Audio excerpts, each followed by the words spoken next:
Good morning, friends. Today morning, I woke up with a very disturbing news. A 23-year-old young boy from a leading college of architecture where my own 19-year-old son studies jumped to his death.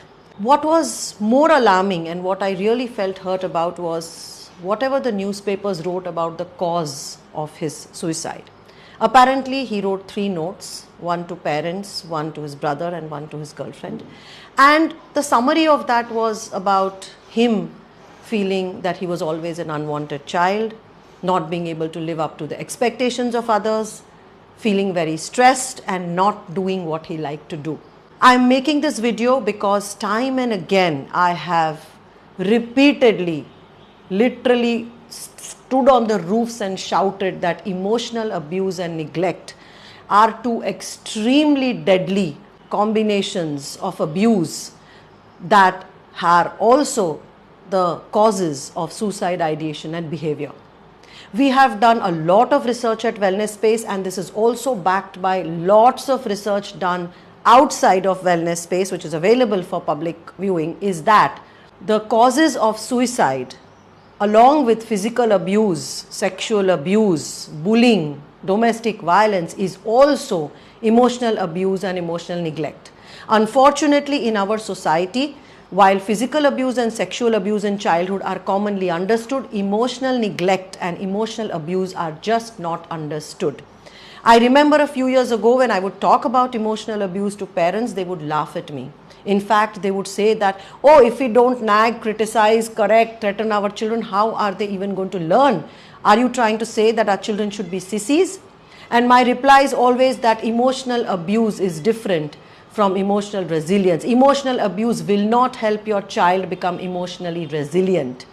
Yeah? Emotional abuse consists of actions like threatening, criticizing, nagging your child, isolating the child from you, withholding love, threatening to leave the child and go away, constantly correcting, constantly criticizing, nagging, and doing everything that the child feels, I am not good enough, I am not worthy. The scars of emotional abuse can actually completely damage or kill the sense of self that a child is usually born with. Emotional neglect is also when parents are completely unaware of the child's emotional needs and the child does not feel emotionally supported by parents. Emotional abuse and emotional neglect coupled with the other childhood abuse elements are a very, very deadly cocktail that leads to PTSD kind of behavior, impaired functionality, impaired cognitive abilities, as well as suicide behavior and ideation amongst children and youth. Remember, suicides are increasing in our country. One hand, parents argue that children are not emotionally resilient. हम लोग बच्चों को कुछ कह ही नहीं सकते. Can't we tell anything to our children? Yes, you can. But you have to help your child build emotional resilience. And there is a very thin line between, correcting, nagging, criticizing, emotional abusive behavior versus a behavior that actually helps them build emotional resilience. Remember, in the previous generations, we did not find so much of suicide behavior, probably because children always found buffering adults. There were larger families, so even if the parents were abusive, children always found some support in an extended family member or the neighborhood. Today, families are becoming increasingly nuclear. Children are being more and more isolated. Families are smaller, and hence for parents also today, that 1 or 2 children they have become their pet projects. The expectations are high. The sheer focus on the child is too much. And this focus oftentimes is the focus of constantly correcting, fixing the child in every possible area of the life. Today, parents are expecting their children to perform well or to be good in every area: EQ, IQ, creativity, compassion, empathy, sympathy, sports, drawing, art, maths, studies, social skills. And every single day, the parents' only project is to fix and correct and improve their child. And this leads to these kind of outcomes where over a period of time the child feels that my very sense of self is not accepted. Even comparison with siblings is another big cause why children feel emotionally abused or neglected. So remember, my message for parents is that with all good intentions, if whatever you are doing is not working out, then please correct your ways. Whatever you are doing, your nagging, criticism, correction, if it is not giving you the desired result, then it is time to pause, ask yourself, what can I do differently? Read up about emotional abuse and neglect. If you are indulging in those behaviors, please correct it right now.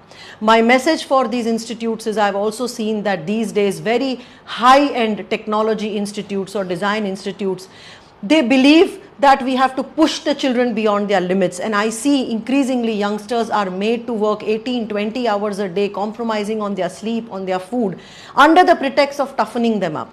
But let me tell you that when food, sleep and everything is compromised, it also affects the emotional resilience of the children. It affects their physical health, their hormonal health. And we see such outcomes. So such outcomes are not just the contribution of the parents and childhood, it could also be the contribution of institutes who put unreasonable pressure on the children to perform. And for the youngsters, my message is that please work on your emotional resilience. Do not use all these news to again get away with unreasonable behaviors, but at the same time build your emotional resilience in a way that you are like a rubber band. Yes, you may stretch, but not stretch so much that you can't come back to original shape. If you see a rubber band, it can stretch, but eventually when you let it go, it comes back to its original shape. You have to stretch, but not so much that it breaks you down. And if you don't stretch at all, you harden up, and that is also not good enough. So emotional resilience is about having your own flexibility to maneuver through difficult emotional, extreme emotional states and maneuver through stressful situations. So my message for youngsters is, please work on your emotional resilience. And for parents is, please build your relationship with your child so we don't see more and more youngsters committing suicide.